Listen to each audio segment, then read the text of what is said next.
manusia memang seperti itu. Rumus dasarnya konsep wegah. Perkoso dipupus ning mburi wae lah. Secara prinsip seperti itu. Yang penting iki aku cukup. Aku ora rekoso, aku seneng. Secara naluri dasarnya manusia memang seperti itu. Itu dasar daripada pertumbuhan. Makanya setiap ancaman bahwa neraka, surga, itu rata-rata orang dipikir keri. Yang penting iki sik lah.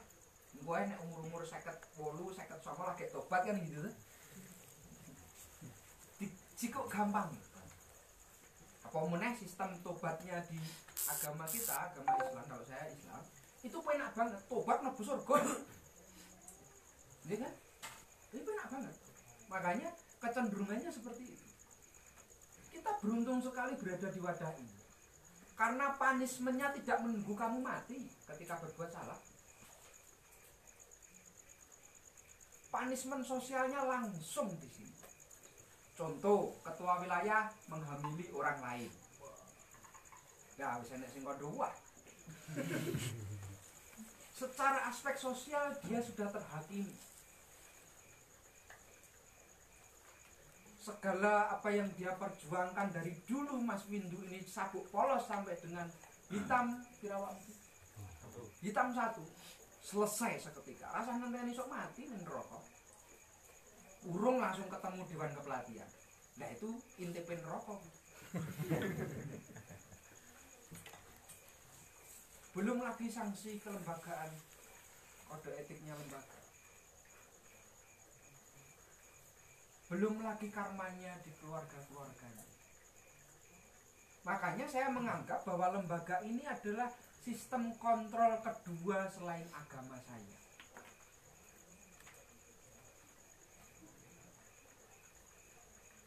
Kalau dirimu sudah tulus menjadi pelatih dan mengimani itu adalah jalan hidupmu, maka jadikanlah TM ini sebagai kontrol perbuatanmu. Minimalnya dirimu bisa dicap manusia yang berbuat baik.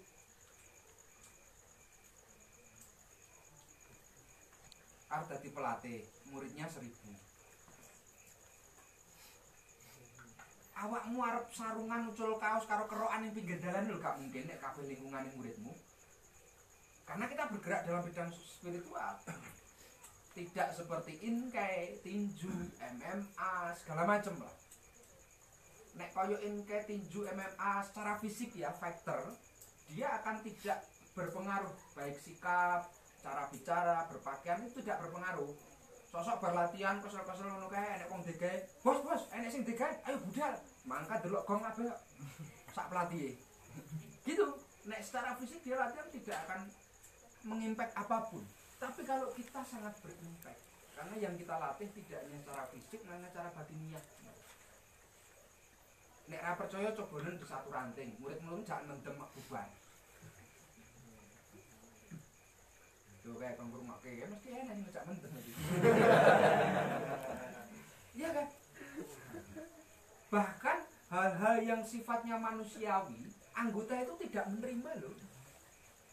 Yang tadi saya sampaikan pasien-pasien itu yang menuntut kita 3 bulan harus dia punya jodoh, padahal 50 tahun dia minta Tuhan belum dikasih kan?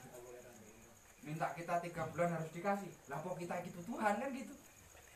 Secara tidak sadar mereka sudah memparadigmakan orang-orang yang bergerak spiritual itu bisa mengatasi segala persoalan hidup, layak menjadi panutan, contoh dalam bersosial, dalam berkomunikasi dan segala. Makanya di sini sangat berpengaruh sekali. Misal ada pelatih, muridnya 50 orang, posting di Facebook, awakku gembreges cah, budrek dasku gitu misal. Itu anggota tetap di dalam hatinya bertanya-tanya, loh pelatih kok ngene? Pelatih spiritual kok ngene? Padahal budrek dan kesel itu kan manusiawi sebetulnya. Makanya itu yang harus kita tata dengan baik. Kalau kita bisa menata itu dengan baik, outputnya seperti ini. Berbahagialah. Oh, bukan berbahagia. Berbagilah hanya kebahagiaan dengan orang lain. Menyampaikanlah kabar bahagia dengan orang lain. Kan harus seperti itu. Supaya mereka tidak mempunyai paradigma-paradigma yang seperti itu. Tuhan sayang pada orang-orang yang seperti itu. Mekanisme berkah meneh. Anyway, nek enek pelatih sing sambat tentang dirinya, itu adalah dia belum mapan terkait dengan spiritualnya. Itu iso dadi titenan kita wae. Sing iso update status mumetan ngono wae. Nah, itu rong mapan. Duh, sesuk angsuranku piye? Golek gawean. Butuh angsuran, Sherlock. Itu orang-orang yang belum selesai dengan dirinya sendiri. Justru itu yang sulit daripada metode latihannya dan materinya.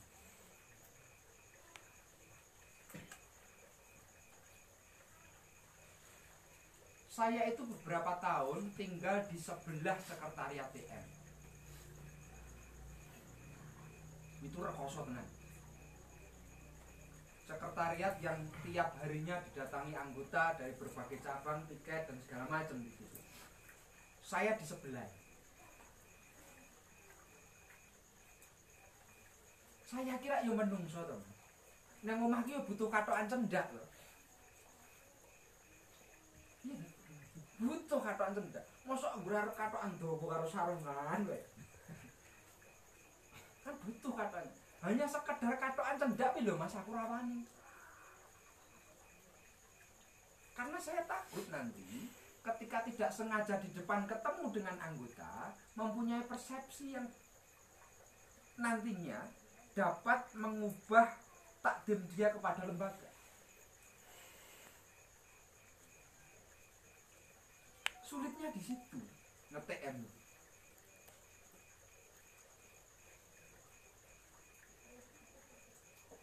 Iki ngungkuli syariat-syariat agama tenan. Syariat agama ora wis jelas. Nek iki sok-sok sing gak nalar gitu harus menjadi syariat juga. Coba nek jenengan ngerti ki windung ngentut sak nggon-nggon. Das-des Iya. Karena memang kita lembaga bergerak dalam bidang pendidikan spiritual. Padahal nek ngomong ki windung, nah ya ra iso ngentut yo suntik lho Mas. Yo ngentut. Tapi bedane ora nyuwara kan ngono. Ora sak nggon-nggon gitu loh. Maksud ya? Justru itu tingkat kesulitannya ketika kita ngurus ITM. Bukan kepada materinya. Materi mah ketika kita bisa menempatkan kita dalam ke-TM-an itu materi sudah otomatis. Itu hal yang paling mudah malah. Tetapi cara bersikap TM itu bagaimana itu yang sulit.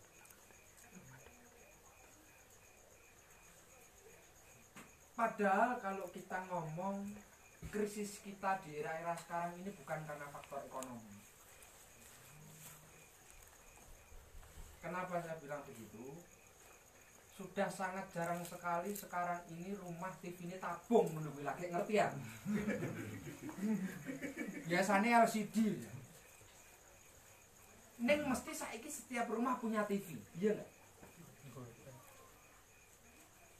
Ditambah meneh booming sepeda ontel. Hampir setiap orang punya sepeda ontel. Merek reno-reno harganya 5 juta, 10 juta, 3 juta. Booming. Bahkan sekali klik saja belanjaan itu bisa sampai depan rumah. Lewat Bukalapak, Tokopedia, Marketplace, Facebook, segala macam. Ternyata di dalam perkembangan itu, finansial khususnya, perekonomian khususnya, kita jauh lebih baik daripada dulu. Yang menjadi krisis adalah krisis spiritual terkait dengan karsa, rasa.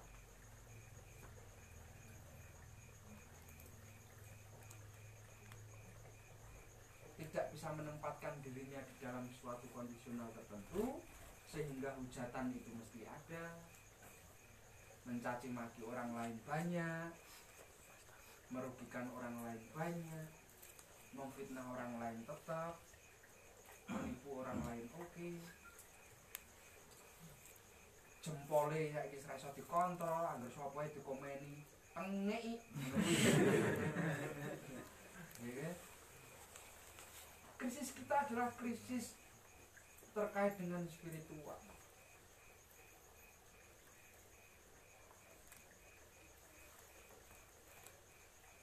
Hampir setiap rumah duwe motor, duwe mobil, ya mobil ya bisa sebagian lah, motor mesti eneng motor. Makanya kita sudah di tempat dan jalur yang benar. Ketika kita berkumpul pada malam hari ini, kita ngetik L. Karena tujuan akhir TM itu belajar disiplin. Bukan soal kabudayaan, bukan soal power, bukan soal tenaga dalam, bukan soal apapun. Bagaimana kita bersikap dan mempunyai pola hidup yang seperti itu, hal yang paling utama harus sehat dahulu. Dengan cara kita berlatih, kita mendapatkan kesehatan, dan kita bisa bersikap menjadi manusia yang bermanfaat.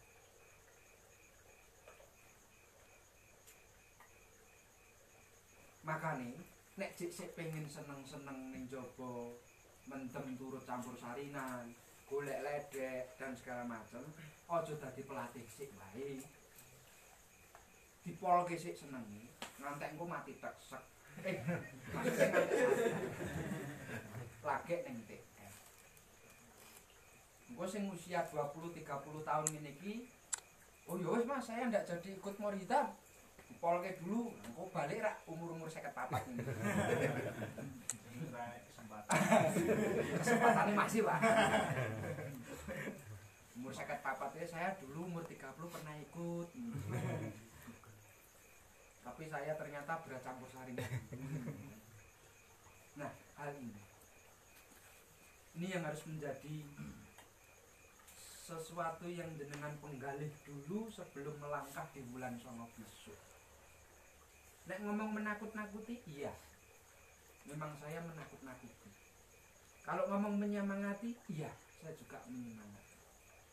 Kalau ngomong memberikan gambaran tentang apa itu Morita, iya saya juga ngomong. Tentu semuanya kan kita punya hak dan kewajibannya masing-masing. Saya tidak bisa memaksakan bahwa jenengan harus menjadi pelatih TM, harus hidup di TM, harus membuat TM itu menjadi jalan hidup, kan tidak bisa. Tapi yang perlu dicatat adalah sesuatu yang buruk itu tidak di TM ataupun di TM dia akan menerima karmanya.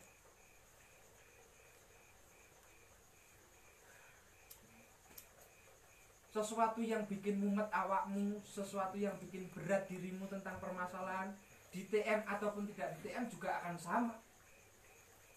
Karena memang orang hidup itu letaknya masalah. Bukan berarti lepas dari TM terus awakmu iso merdeka, terbebas dari tanggung jawab ngelatih, ora kesel dan segala macam. Kesel, podo kesel. Karena faktanya sudah dicek sama mas-mas sabu hitam, ditanya ngomong mati ning makam itu tidak ada yang keadaan tentram dan bahagia. Itu. Sing tanya nih. Kale sing kula suwun nambah wae iki kaya santri itu sing pribadi kula kemawon, sing kula suwun niku nggih sehat jasmani, rohanipun. Awit menapa sehat badanipun menawi penggalih sahatinipun boten sehat nggih boten seiring sejalan. Sing kula suwun nggih menika sehat badanipun, jasmani nggih rohanipun. Itu sudah pakai satu kesatuan. Ketika kita menjalankan segala syariat dan aturan di TM itu sudah menjadi kesatuan. Itu akan menjadi bonus yang kita dapat. Bahkan itu tidak dicari pun ketika kita bersyariat dengan benar di TM, itu selalu didapat. Amin. Karena memang rumusannya di TM itu jelas. Sebelum lembaga ini berdiri itu, kita mendapatkan legalitas dari Kementerian Hukum dan Asasi Manusia. Sebelum kita mendapatkan legalitas dari kementerian tersebut, ada tester dari beberapa dokter dari nakes, dari Menteri Kesehatan, dari Kementerian Kesehatan, bahwa tata gerak yang kita lakukan, olah nafas yang kita lakukan, ada jurnalnya untuk kesehatan atau tidak. Kalau tidak, legalitas itu tidak turun. Akhirnya di 2008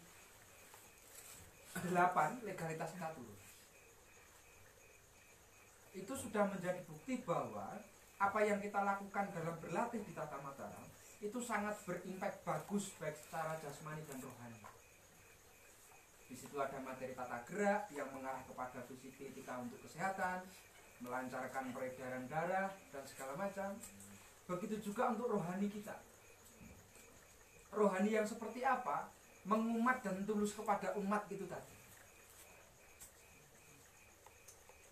Benar-benar takdim kepada anggotanya, benar-benar tanggung jawab kepada anggotanya. Di situ sudah menjadi representasi bahwa batinmu itu tidak sakit.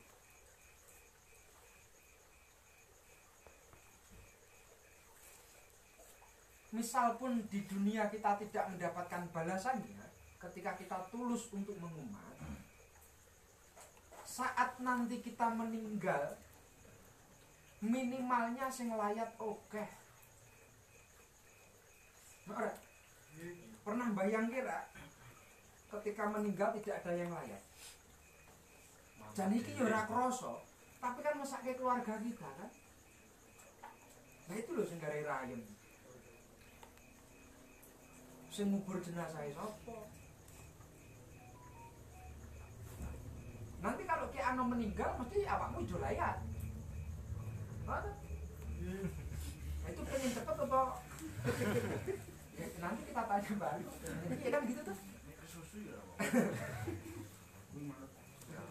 Iya.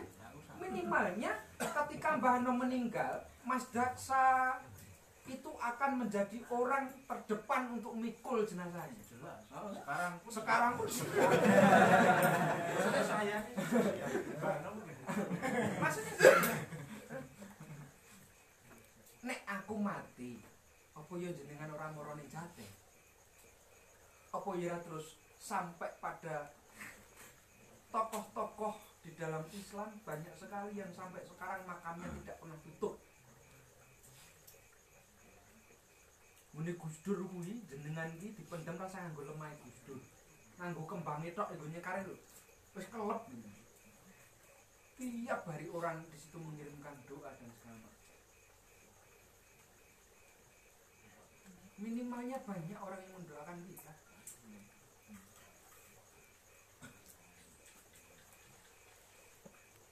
Karena ketika kita ngomong tadi masalah hidup sudah, kita ngomong masalah mati.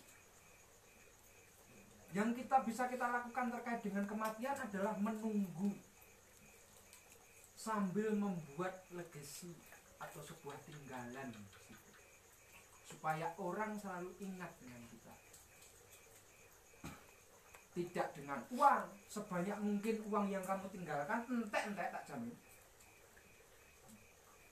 Tidak dengan harta, sebanyak tanah pun yang kamu tinggalkan kepada keluarga dan umat itu juga akan habis. Tapi dengan sebuah karya yang dimana kita selalu diingat oleh orang dan memberikan doa kepada kita.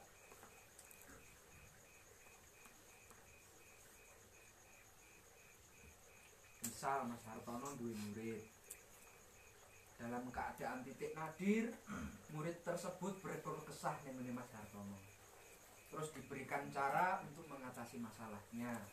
Selesai, muridnya bersyukur, seneng bang, terus tak timbang karo Mas Hartono.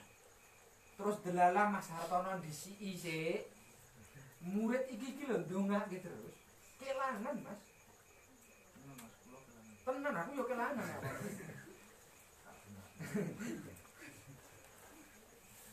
Iya. Hal itu yang kita butuhkan dalam sebuah kematian. nek kijing meh digawe apa, nanti terus organ tubuh mau dihibahkan kepada yang membutuhkan, ginjal, retina, jantung atau apapun itu kan monggo terserah pengurus yang ada.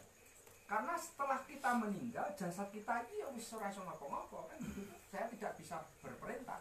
Nek aku iso ngomong ABC enak wae kayak perintah kepada pengurus. Dan nek orang kan sakarepe pengurus. Misal saya meninggal nanti saya mau dihibahkan jasad saya nggo nulungi wong terserah pengurus. Enek sing harus butuh retina mata, ya wis. Enek sing butuh ginjal, ya wis.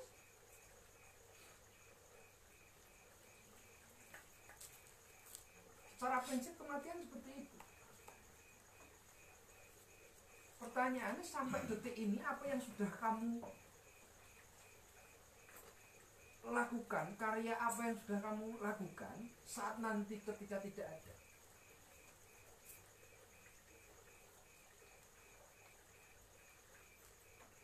Rata-rata kan mengkhawatirkan tentang besok dan masih meyakini bahwa besok hidup. Wes percaya diri sesuk hidup, habis itu terus berasumsi besok bingung. Sesuk hidup, besok bingung. Hidup bingung, hidup bingung.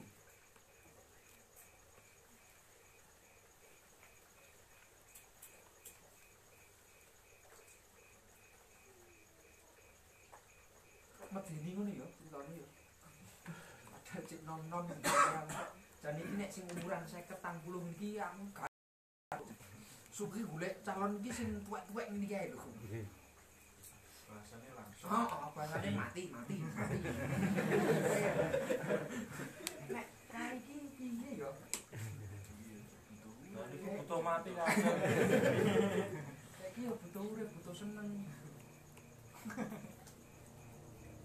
Tapi ndak apa-apa Mas Mbak sing belakang. Jenengan jauh lebih beruntung daripada pak-pak yang ada di depan. Kenal TM lebih dulu.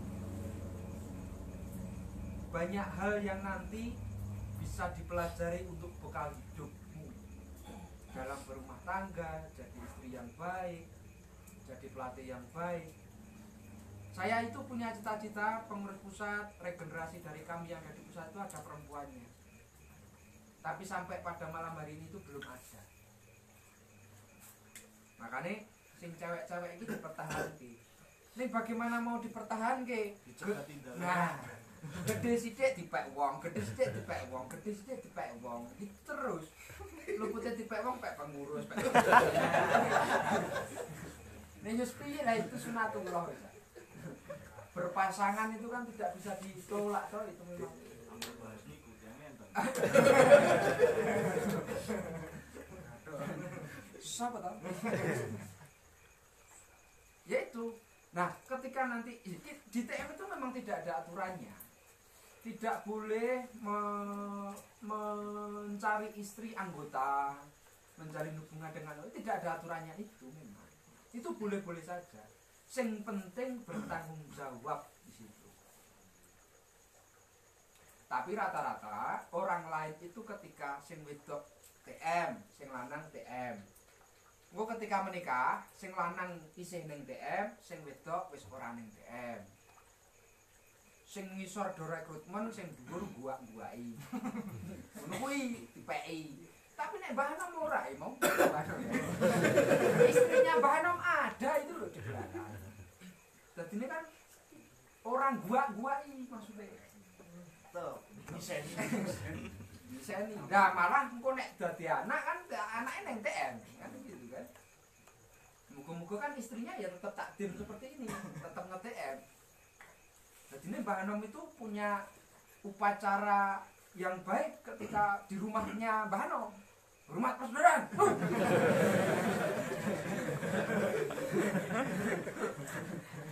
Ya, nek itu teknikalnya Mbah Nom lah. Nek cerita ke saya, istri saya itu mau bikin teh saya itu hormat gini kok. Aku tuh yang keselin.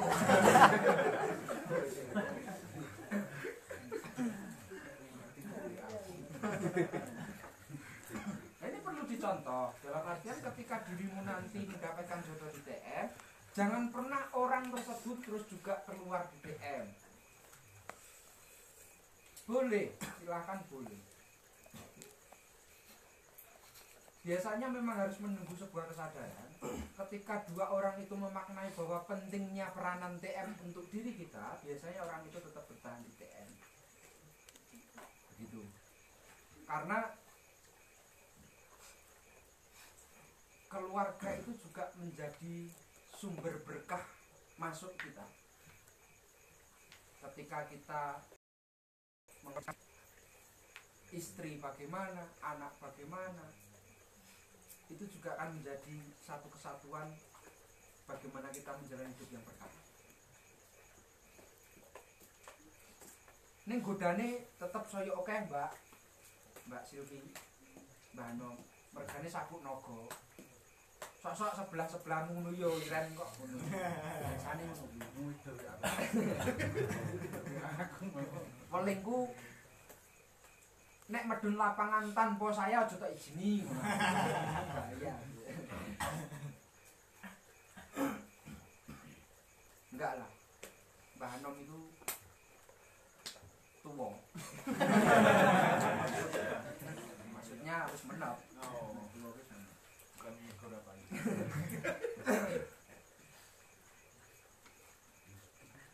KCE 20 tahun ya nang karo 19 tahun. Ini kira dadi gelo aku wis bojo sik ya. Siji wae ngumpet.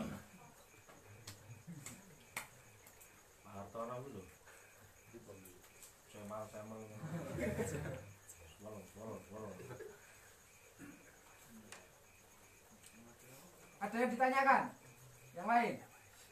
Monggo. Ingin sedikit bertanya.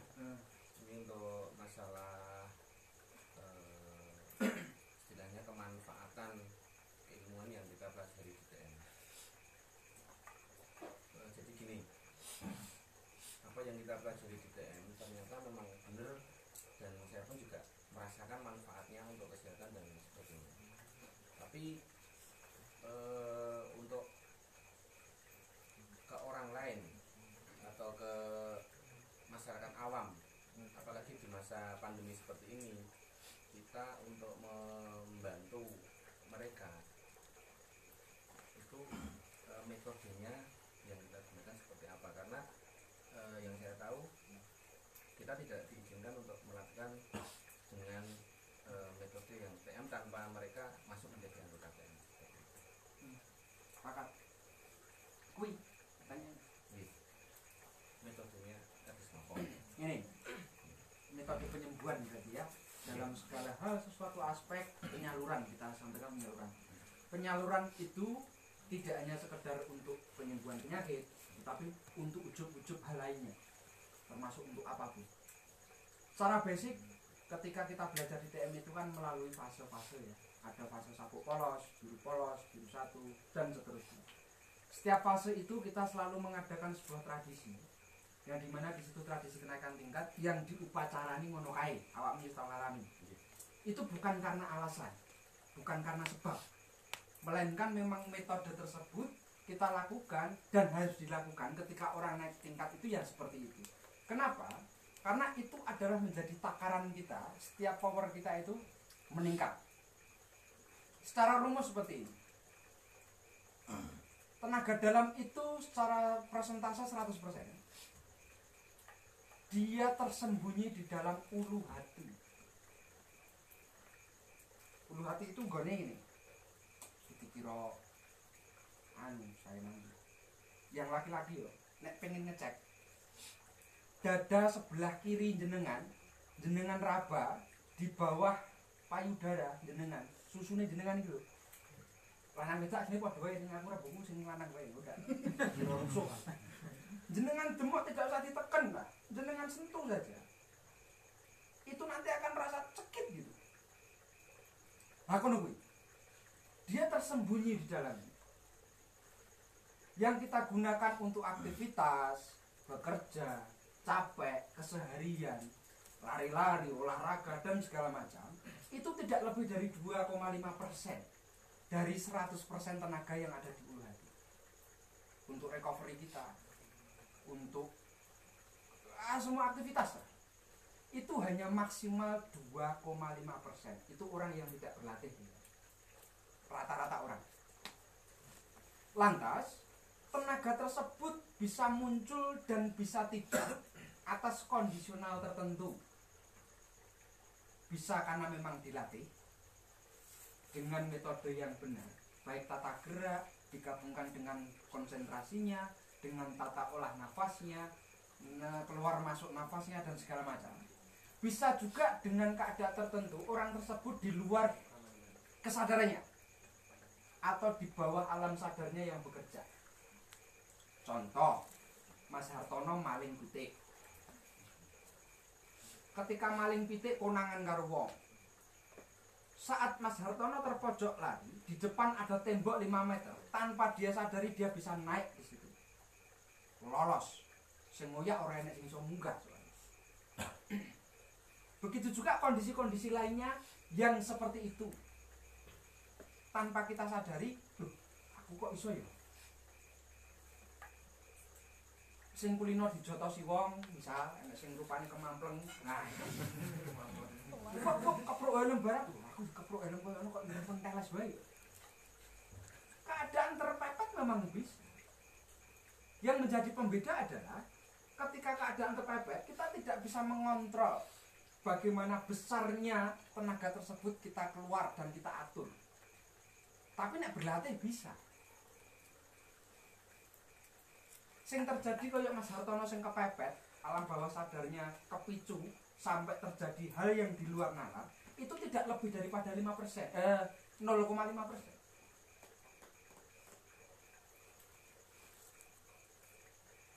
Jadi soko 2,5 itu menjadi 3%, itu sudah bisa melakukan hal yang di luar nalar seperti itu. Makanya di TM itu ada fase-fasenya, polos, lindas motor, polos, mengetahui kelembagaan, biru polos baru diizinkan untuk mengeluarkan tenaganya dalam penyaluran lintas motor, biru 1 dan segala macam. Setiap sabuknya itu sudah men-trigger tenaga kalian keluar sebanyak 0,5% tadi. Sehingga secara sadar dan tidak sadar dirimu bisa mengontrol bagaimana cara mengeluarkannya. Dengan contoh diberikan fasilitas oleh lembaga, yo diuji kekerasan, sing gelem wae, sing ra gelem ya wis. Kamu batu kayak ikir baja kayak dan segala macam. Bagaimana itu menjadi bukti bahwa dirimu bisa mengontrol keluar masuknya tenaga sesuka hatimu.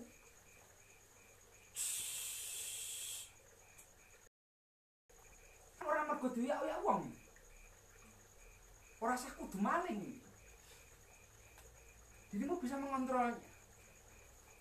Kenapa orang-orang pada zaman dahulu itu mempunyai kanuragan yang luar biasa dan bisa disalurkan oleh banyak guna buat pembukaan rezeki, kesehatan jasmani dan rohani, buat tolak balak, tolak udan dan segala macam.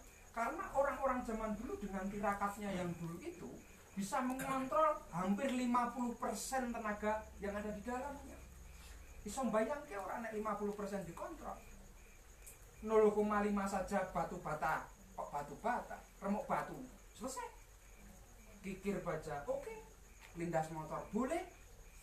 Itu hanya 0,5, tambah lagi tingkatan 0,5, terus tambah lagi 0,5. Kalau sampai dirimu bisa 50% mengontrol bagaimana mengeluarkan tenaganya, orang-orang zaman dahulu ya seperti itu. Makanya enek sumpah-sumpah di TM supaya tidak melanggar kode lembaga, kode etik lembaga. Kowe nek nglanggar itu urusanmu mati sumpahmu. Bahkan naik ke Mori Putih itu ada yang namanya ikrar dunia. Dan nek orang majalah budal terminal Boyolali golek dompet gampang banget ya Mas. Angger wong ditelus-telus ini ngeneke dompet sih. Loh, ini ngene. Makanya disumpah Mori Putih. Hanya saja di fasemu coklat 2, coklat 3, kadang di situ masih merasa belum maksimal mempunyai potensi kenaikan tenaga dalam tersebut. Karena prosesnya itu masih panjang. Bagaimana nanti pada tahap batin yang digembleng, batin yang kita latihan untuk terkait dengan kepelatihannya di Hitam Muda, di situ kamu baru bisa mengontrol segala keseluruhan. Meh ditok kayak kapan, meh diumpet kapan, meh dibuat apa dan segala macam. Tetapi tidak mempengaruhi apapun dalam metodenya. Metodenya tetap sama. Baik yang sudah mori putih ataupun mori hitam. Hanya 3. Niat, nafas, penyaluran. Selesai. Tok niati kanggo apa? Gunakan metode nafas untuk kekuatan dan salurkan untuk hajatnya.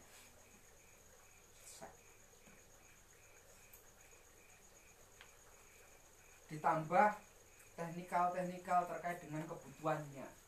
Misal nek wong golek jodoh, ya harus berubah sikap dulu. Percuma nek diniat nafas karo penyaluran, dan nek iki urung duwe karep, belum berubah sikapnya. Biar golek wong wedok nek senengane wong lanang. Nah kan begitu.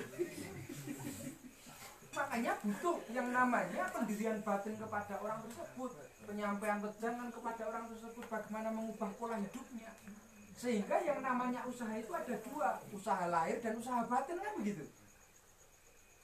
Kita bisa mengupayakan dan membantu dalam usaha batiniahnya. Tapi secara usaha lahiriah, ya dia sendiri yang harus berusaha. Begitu juga pembukaan aura kerezekian, begitu juga untuk sembuh. Nek kecenderungannya datang kepada dirimu untuk sembuh penyakit darah tinggi dan segala macam, oke, niat nafas penyaluran, metodenya kan itu. Medianya banyak sekali. Di situ ada air kelapa hijau, tegan uang segala macam. Media apa saja bisa. Percuma juga sudah kamu niatkan seperti itu, kamu treatment seperti itu. Nek sing darah tinggi mulih kok awakmu langsung mangan sate gulai. Maksudnya, karena setiap orang itu butuh jenis usaha lahir dan usaha batin yang harus beriringan.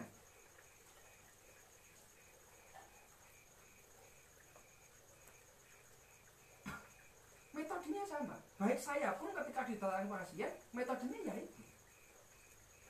Jenengan juga menggunakan metode itu.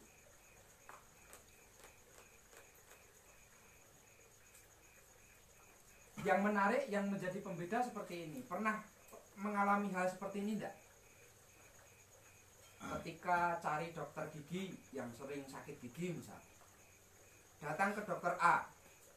Dari kecil sampai dewasa kita kalau sakit gigi ke dokter A. Ketika gigi kita kumat, dokter A tutup. Kita boleh dokter liane, dokter B. Ternyata obatnya sama, dosisnya sama. Tapi nek dokter B ora mari. Nek rane dokter A wis gak marem. Banyak ndak kejadian seperti itu? Banyak. Padha wae.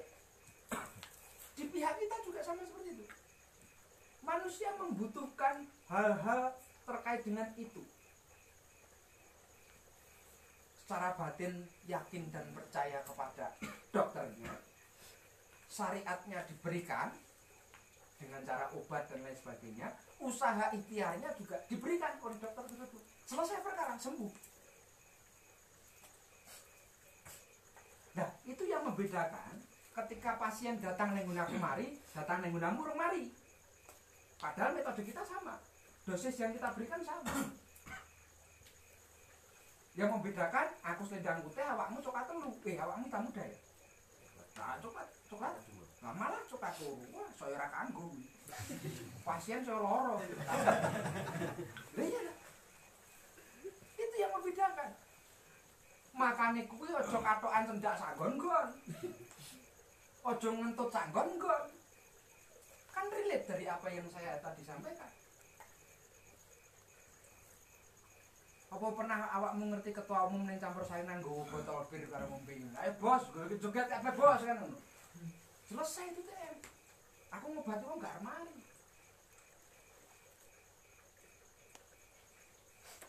Maksud dia di sini ya.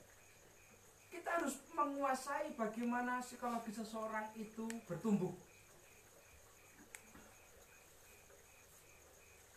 Metodenya sama seperti itu.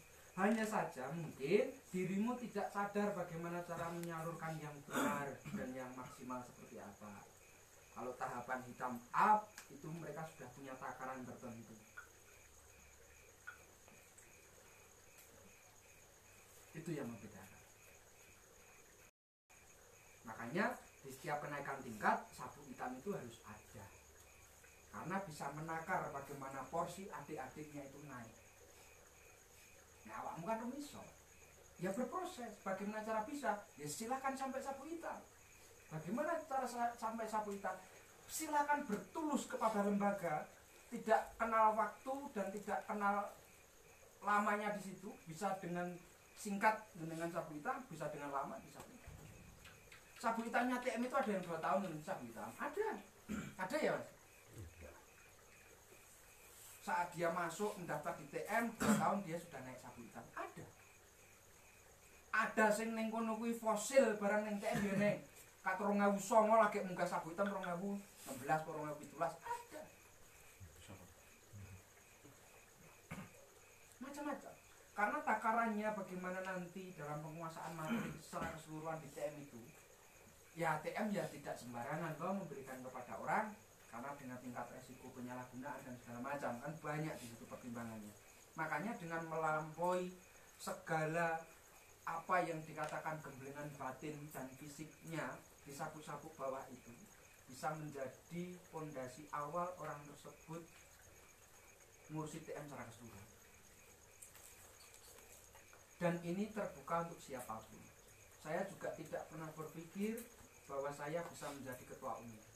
Sudah 1 tahun ini saya menjadi ketua umum. Bahkan di situ tidak terbesit di kepala saya menjadi ketua umum.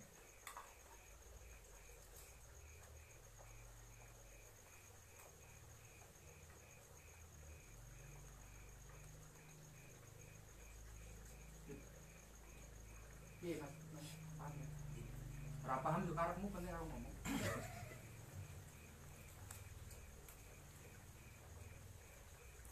Banyak hal yang harus kita pelajari di TM, tidak sekedar penggalian 1-9. Banyak hal yang harus kita pahami juga di TM, tidak hanya sekedar penyembuhan, tenaga dalam, dan kepatian. Banyak. Di situ tentang tangis juga, tentang bahagia juga, tentang duka juga, tentang lara juga, tentang kebahagiaan juga, semuanya. Karena saya paling senang forum-forum seperti ini dibikin, minimalnya kita bisa bertatap muka, dengan juga bisa saling kenal satu dengan yang lain, bisa mempermudahkan kita hidup.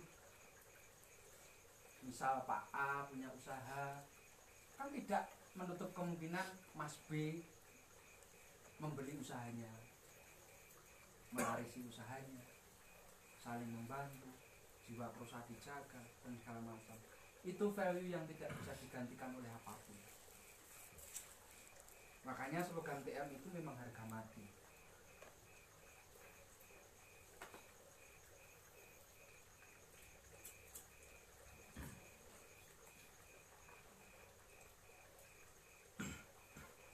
Jangan pernah takut mencurahkan segala permasalahan hidup terhadap pelatih-pelatihmu.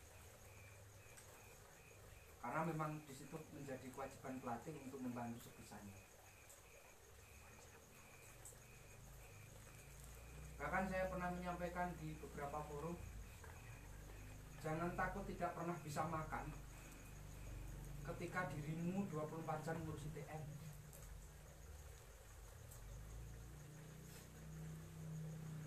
Nek nganti awakmu ra iso mangan, silahkan cari saya di pusat. Di map itu Tata Mataram Pusat nanti sampai rumah saya. Dubrakan lawannya, Mas aku 24 jam iki mikir TM ning aku kaliren nesuwo karo aku. Nek aku mati keduen lah kuburan kurang masalah tagih. Nek memang 24 jam TM tak urus. Itu menjadi komitmen kita semuanya, menjadi ikrar kita semuanya bahwa permasalahanmu juga permasalahanku. Asal benar-benar kita satu frekuensi, kita mengumat bersama, metode TM ini kita gunakan sebaik-baiknya untuk mencari berkah bersama.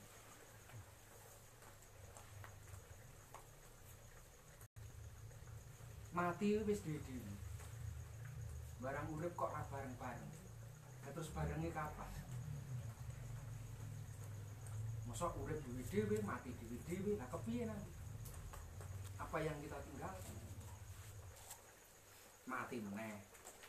Kok mati meneh?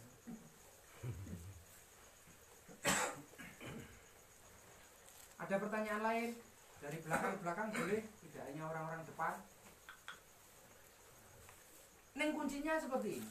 Seampu-ampu tenaga dalam itu tetap kalah karo orang dalam. Jadi sinau ya oleh mempeng nih ya santai-santai wae. Seampu-ampu tetap kalah karo orang dalam.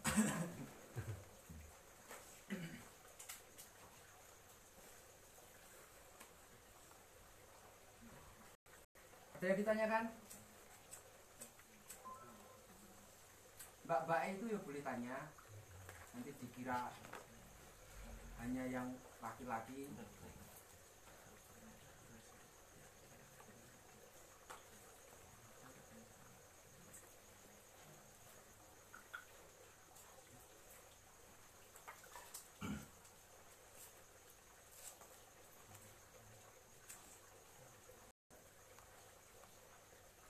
Kali disambi mak mane bisa wantok Wes mempeng.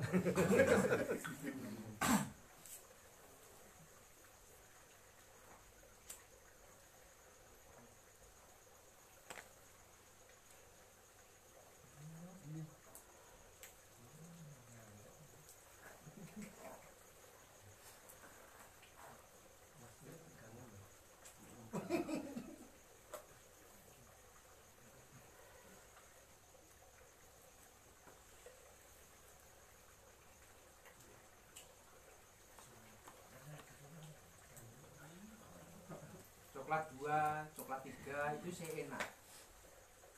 Ketika melakukan kesalahan paling pol disita sabuin.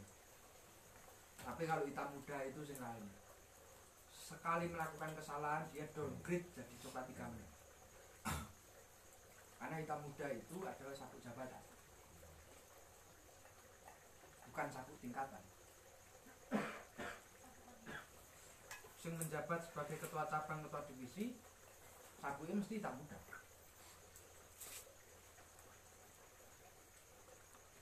Ketua DKP ini paling hobi downgrade ke hitam muda.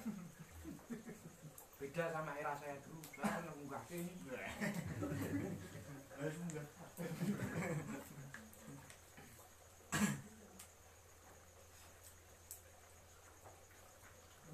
Nambahi gantian cangkemku seret mau kecil. Mungkin nambahi ini. Jadi kalau tadi beliau membahas hidup dan mati itu ternyata menarik juga kita mengurai bagaimana hidup kita itu sedang menjalani apa. Jadi gini, ini tak urai dari ini dulu. TM itu kan luas, TM itu kan banyak, TM itu kan dalam, dan TM itu kan bisa kita katakan palung, karena itu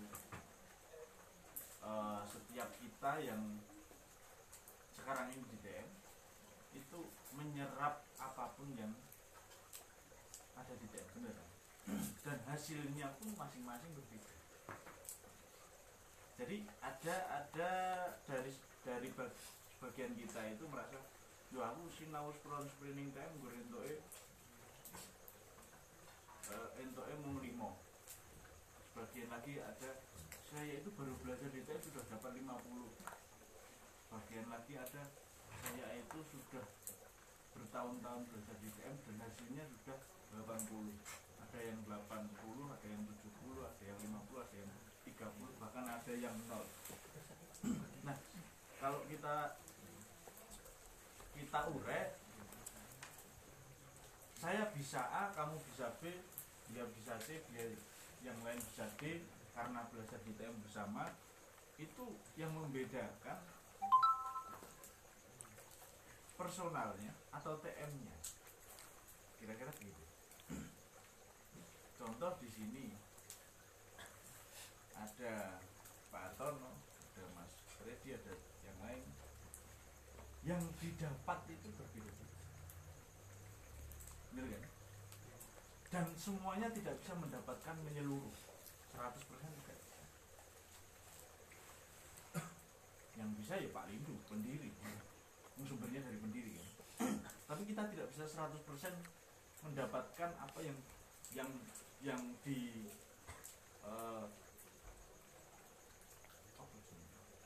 disuntak dari pendiri, kita tidak bisa mendapatkan 100%. Nah, yang mempengaruhi ini apanya kira-kira? Yang mempengaruhi kita itu hanya dapat 10-nya TM, kita itu bisa dapat 80-nya dari 100 TM. Itu kira-kira apanya?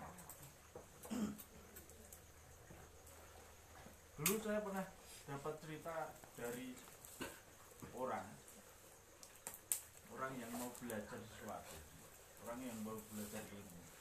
Dia datang kepada seorang guru, terus siapa yang belajar sama panjenengan? Ya boleh. Sebelum dia belajar, dia itu di rumah punya ribuan buku yang sudah khatam dia baca.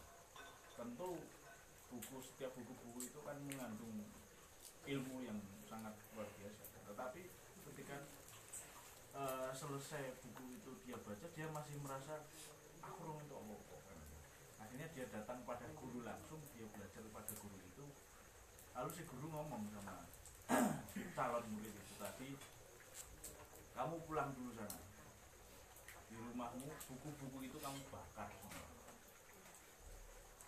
Sekarang kamu bakar, kamu baru saya angkat jadi murid.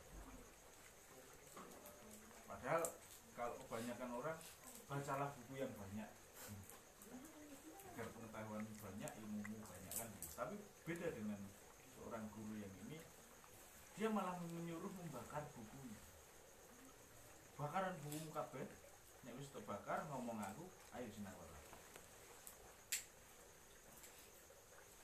Ternyata misterinya begini. Ketika kita belajar, kita itu kan menyerap, menampung dan mengisi tubuh kita, mengisi akal kita, mengisi pengetahuan kita, mengisi kemampuan kita, kan begitu kan? Maka disebutlah di TM itu ada yang namanya pengisian. Nah, ketika kita perlu mengisi diri kita, tentu diri kita harus kosong atau penuh, kan begitu.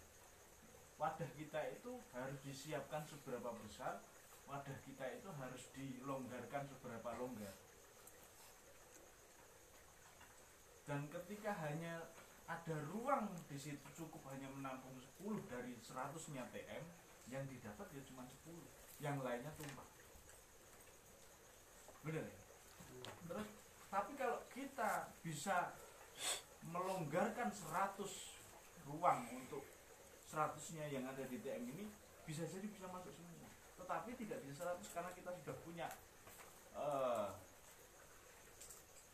jenenge kali dan masa lalu. Jadi masa lalu yang sudah berada di dalam diri kita itu yang tidak bisa dihilangkan. Jadi masuknya tetap bersama itu, melengkapi saja.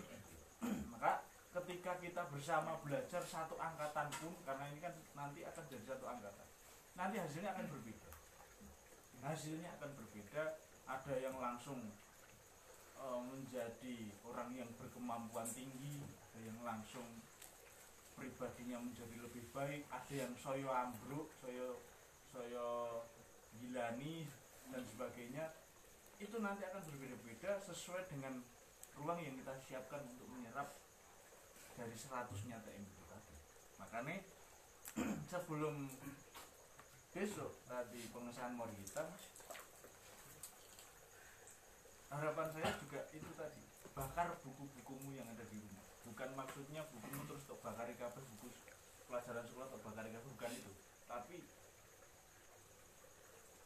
mungkin kita siapkan ruang, menyiapkan ruang untuk menyerap seluruh apa yang ada di TM itu.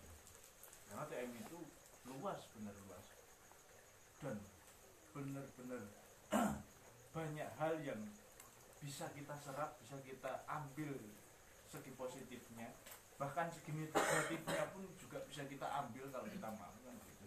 Jadi silahkan nanti sebelum memasuki fase kenaikan ke mori hitam, tradisi pengesahan mori hitam, untuk beberapa saat ini untuk menyiapkan ruang-ruang bagi nanti kita kedepannya untuk menerima segala yang perlu diserap dari TM. Kalau nah, terus ada lagi, ini bisa disebut kategori, fase atau level terserah, tetapi ada empat kategori mungkin. Yang pertama, ini juga berkaitan dengan hidup, juga berkaitan dengan proses kita belajar di TM. Yang pertama itu adalah kita sedang seseorang, empat ini saya katakan jalan gitu aja, jalan. Nah, yang pertama itu adalah jalan pencarian. Hidup itu ketika kita presentasikan sebagai jalan pencarian, maka kita akan mencari dan mencari. Termasuk TM. Ketika TM pertama kali kita kenal, mungkin kita datang itu karena jalan pencarian. Mencari ilmu, mencari saudara, mencari sehat, mencari jabatan, mencari pamer, mencari jodoh, mencari apapun yang kita pengen cari, kan begitu. Itu namanya jalan pencarian. Nah, setelah jalan pencarian ada lagi jalan cinta. Berbeda dengan jalan pencarian. Kalau jalan pencarian itu belum ada di dalam diri kita, lalu kita mencari. Tapi kalau jalan cinta itu kita sudah menemukan, lalu mencintai, suka, senang.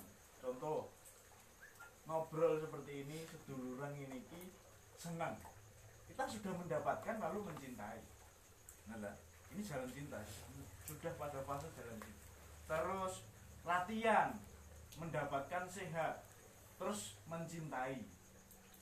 Karena sudah mendapatkan sehat, merasakan sehat, akhirnya kita berada pada jalan mencintai itu tadi. Di TM karena jalan mencintai. Terus eneng meneh di TM delalah ditunjuk sebagai ketua cabang, sebagai pimpinan, punya jabatan, senang, cinta dengan jabatan, dengan TM-nya. Itu adalah jalan mencintai, jalan cinta, dan lain sebagainya. Contoh-contoh yang lain yang sudah didapat, dirasakan, lalu kita suka, senang, dan cinta dengan hal itu. Maka selama kita punya hal yang bisa dicintai di TM, maka pasti kita akan terus di TM. Yang pertama tadi adalah jalan pencarian. Selama masih ada yang dicari di TM, kita masih ada di TM. Tapi kalau sudah, wah gak enak sing digolekmu nek, ya wis pindah halo.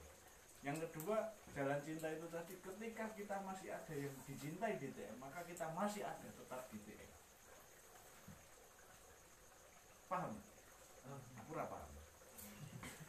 Terus yang ketiga adalah jalan hidup. Nah, ini sudah lebih levelnya, mungkin lebih tinggi lagi.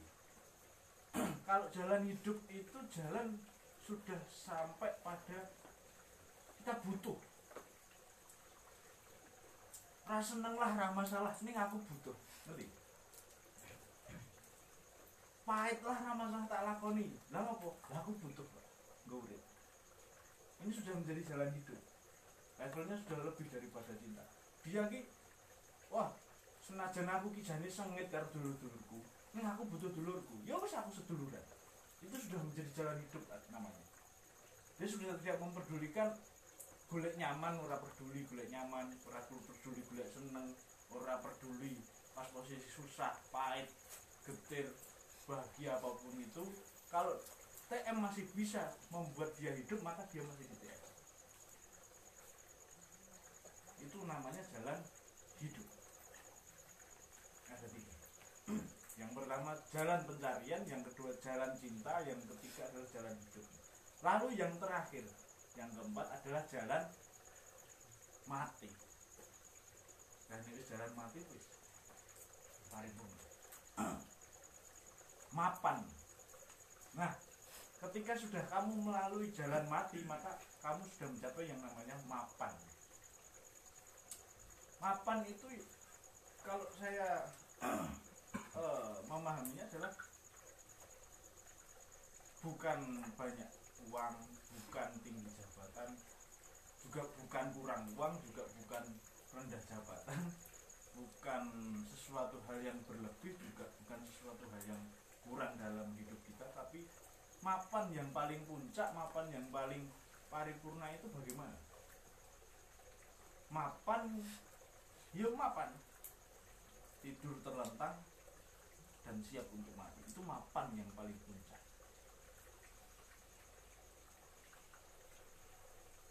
Eneng sing ning kene siap untuk mati, terus mapan yang ngono. Sret. Atau minimalnya nanti kalau tidur, aku mati. Dia selesai dengan hidupnya.